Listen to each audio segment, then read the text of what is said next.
This is the video that is about to go out to the entire world.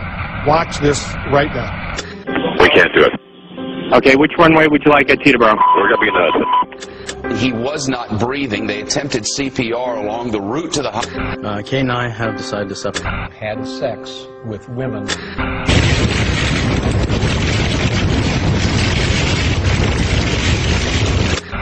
Can you please? The reforms I'm proposing would not apply to those who are here illegal.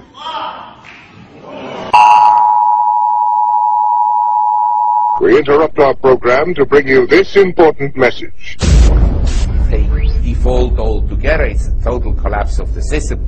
So usually governments in this situation, what they've done is to monetize and try to get rid of the debt through inflation. What can the U.S. do next time around? Let's say in 2012 or 2011 or 2010, they can start getting worse. What's the U.S. going to do? Quintuple its debt again? The purpose of the government is to depreciate the currency, depreciate the value of the money.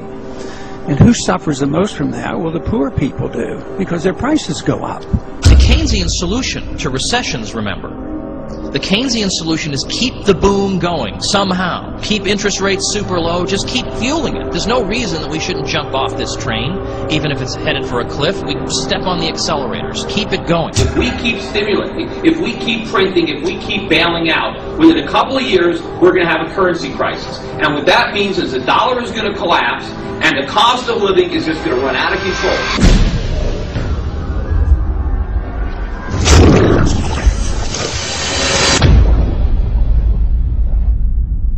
The Dow Jones is now up 70% from its low in March of 2009. Oil is up 86% from its low in February of 2009.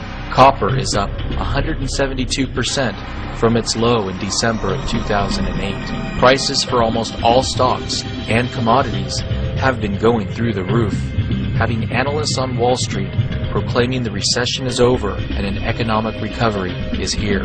But how could an economic recovery be here if U6 unemployment is still at a multi-decade high of 16.9%? The truth is, our economy is not recovering. Prices are only rising due to inflation. Our economy is currently experiencing a melt-up. The Federal Reserve has held interest rates at 0% for 17 months. Our financial system has been flooded with trillions of dollars in newly printed money. Those with access to the Fed's cheap money have done well in the past year, with Wall Street paying out record bonuses. This has come at the expense of the rest of America becoming dependent on unemployment checks and food stamps. There are now 39.4 million Americans on food stamps, up 22.4% from 1 year ago. Food stamp usage has now increased for 14 consecutive months.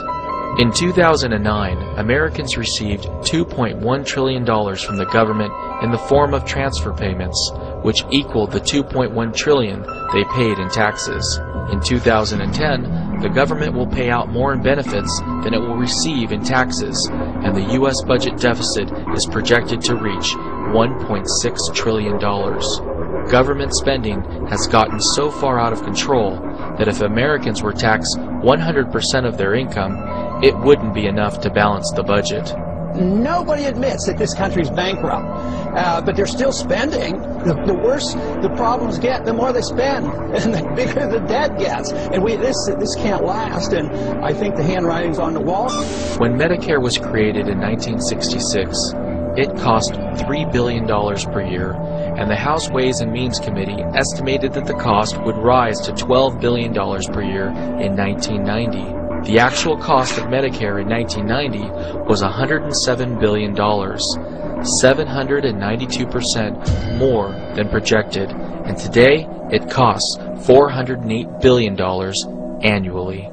In 2003, at the beginning of the Iraq War, the White House estimated that the war would have a total cost of $50 to $60 billion.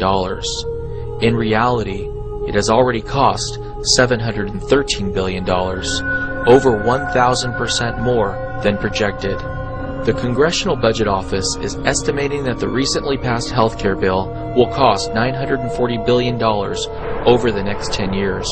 If history is any indication, the actual cost of the healthcare bill over the next decade will be many $1 trillion, making it the final nail in the coffin of the U.S. economy. It is a bad bill all the way around, and it will hasten the day of the bankruptcy of this country, and the American people will have to face that. So it would be a terrible way to bring this to a head, but indeed it will. It will put us in such financial shape that this country will have to decide, do we want to live in a free country or do we want to live under totalitarianism? Our economy has stayed afloat until now due to the U.S. dollar's status as the world's reserve currency and our ability to borrow an endless amount of money from China. For many years, the U.S. has been able to convince the Chinese to roll over their maturing U.S. treasuries plus interest into large amounts of new ones. However, China has now reduced their U.S. Treasury holdings 4 months in a row, and the U.S. government is antagonizing China by calling them currency manipulators. There's this battle going on between the U.S. and China. America calling them currency manipulators. That's for public consumption. Let's say that China readjusts the yuan. You think that the Americans are going to pick up the export market because the value of their currency went up? They'll beat you anyway. As a matter of fact, if they do raise it, then they start buying more of everything because their money is worth more. They buy more gold. They buy more assets. China has manipulated their currency by pegging it to the U.S. dollar. But it's their currency peg that has allowed Americans to maintain their phony standard of living for so long. If China listens to U.S. politicians and allows their currencies to strengthen, Americans will no longer be able to afford cheap imports from China. U.S. politicians want China's currency to strengthen because they believe it will decrease our trade deficit. Sure, our trade deficit would shrink from Americans importing less from China, but it won't have the desired effect of increasing U.S. exports. Years ago, the U.S. had companies like RCA and Zenith that produced televisions. The color is true, her hair so red, her eyes so blue. The most trusted name in television. But today, there are no television manufacturers left. In 1910, 70% of U.S. women's clothing and 40% of U.S. men's clothing was produced in New York. Today, the textile industry in New York is non-existent, and 34.5% of the clothing purchased in the U.S. is imported from China. Instead of investing to rebuild our manufacturing base, the U.S. government is now spending $1 trillion annually to maintain military bases in 140 countries around the world and fund perpetual wars in countries like Iraq.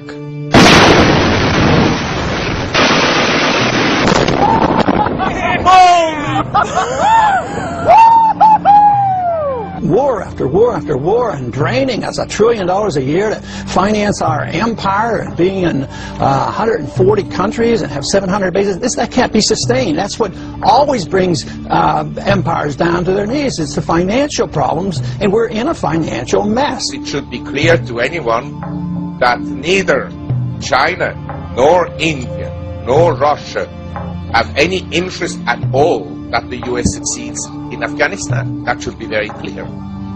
And so this war in Afghanistan will go on and on and on, and eventually it may very well escalate. And when war breaks out,